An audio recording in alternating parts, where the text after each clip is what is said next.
porque Gutiérrez Ruiz fue un hombre profundamente blanco, profundamente nacionalista. Era un hombre, además de ser profundamente blanco y herrerista, profundamente nacionalista, con una fuerte convicción antiimperialista que venía y que heredaba del viejo tronco del pensamiento herrerista, del pensamiento de Luis Alberto de Herrera, de allá de la década de los años 40, que estaba además, tenía además una profunda vocación por los temas del país real y del país del interior. El Toba era un hombre de un gran nivel cultural, de una gran formación intelectual. Cuando yo lo escuchaba hoy a su nieto aquí hablar, me hacía acordar, claro, son esas cosas que los hacen a uno tomar dimensión de los años. Yo recuerdo que yo era un chiquilín que jugaba en el suelo un día en mi casa, cuando él llegó a visitar a mi padre. Mi padre era un dirigente herrerista de una zona muy blanca del departamento de Tacuarembó, la zona de Caraguatá. Y allí recuerdo que él venía a conversarlo a mi padre para sumarlo, para llevarlo. Y yo, que naturalmente no entendía mucho de política, jugaba allí, jugueteaba en el suelo, y es el primer recuerdo que tengo en mi vida de la figura física de Héctor Gutiérrez Ruiz, es decir, de haberlo tratado, de haberlo visto personalmente, haber estado con él. Y allí el Toba Gutiérrez, junto con otra camada muy importante de dirigentes que venían del herrerismo, todos ellos, y que se integra a lo que se dio en formar, a lo que se dio en llamar en aquel momento el Movimiento Nacional por la Patria. Y Gutiérrez Ruiz pasa a cumplir en esa estructura, esa nueva estructura, un papel cada vez más importante y más gravitante. ¿Por qué? Porque Gutiérrez Ruiz se caracterizaba precisamente porque era un hombre de un alto nivel cultural, era un hombre de una profunda intelectualidad y de una profunda espiritualidad.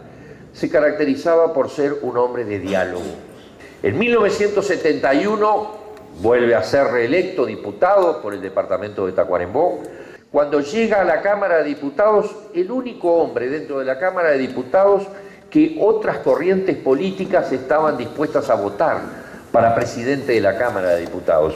Pero muchos sostienen también que la razón por la cual son elegidos Gutiérrez Ruiz y Michelini en ese acto bárbaro del asesinato de mayo de 1976 en Buenos Aires es porque eran dos personas que creían en el diálogo. Gutiérrez Ruiz fue víctima precisamente de quienes creyeron que la prepotencia, la intolerancia, el querer arrasar con la razón y con el pensamiento de los demás e imponer la voluntad férrea del que manda exclusivamente, termina en un fracaso, como terminó el régimen militar en el Uruguay 13 años después.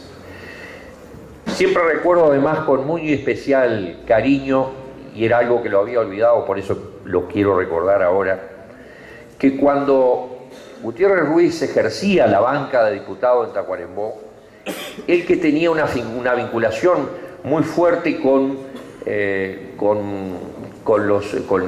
el sentimiento religioso, él tuvo cierta formación religiosa y estaba muy vinculado a los jesuitas. Y cuando llegó a Tacuarembó, le ofrecieron dar una materia en Tacuarembó, sociología, en el Colegio San Javier de los jesuitas. Y él pedía que la materia fuera dada en los últimos días de la semana, porque eran los días que él podía estar en Tacuarembó y podía dar la clase, ir y cumplir, a pesar de su tarea en el Parlamento en Montevideo, ir y cumplir y dar la clase en el Colegio San Javier. Muchos años después empezamos a pensar, muchos en aquel momento, que esa clase de sociología en el San Javier traía buena suerte en política. Porque después de la dictadura, después que había pasado la dictadura, yo vuelvo a Tacuarembó como abogado a ejercer mi profesión y los curas jesuitas me piden que vaya a dar sociología en el Colegio San Javier. Y fui durante 6 años profesor de sociología en el San Javier. Y ¿saben una cosa? Tuve que dejar la materia, tuve que dejar de dar las clases porque me tuve que venir a ejercer como diputado. Fui electo diputado en 1989 por el Partido Nacional y me tuve que venir a Montevideo. Y quien me sustituyó, dando sociología en el colegio, fue el doctor Fernando Saralegui, que 5 años después fue diputado del departamento de Tacuarembó acá. Así que muchas veces había, hay para quienes tienen recuerdo de aquella época, muchos piensan que si alguien quiere ser diputado en Tacuarembó, que vaya a dar clases de sociología en el Colegio San Javier. Pero era un recuerdo grato que lo quería agregar a esta imagen de lo que fue el Toba Gutiérrez, el Toba en Tacuarembó, el Toba político en Montevideo, el Toba luchando contra la dictadura en Buenos Aires, y a ello además agregar que tengo el recuerdo muy especial, además, de que mi primer acto de militancia en Montevideo, cuando me vine a estudiar en 1976, fue precisamente concurrir al entierro del Toba Gutiérrez en el cementerio del Buceo, donde todavía conservo fresca en mi retina la imagen de lo que fue aquella mañana cuando nos corrieron desde adentro del cementerio, simplemente por recordar a alguien o por ir a rezar un Padre Nuestro o un Ave María en ese momento de dolor y de sentimiento. Así que, en fin, todas estas son desilvanadas frases que yo quería transmitirles con espontaneidad, con naturalidad, para rendir, creo, el homenaje que se merece, como se lo hacen todos los años esta agrupación, al Toba Gutiérrez Ruiz. Muchas gracias.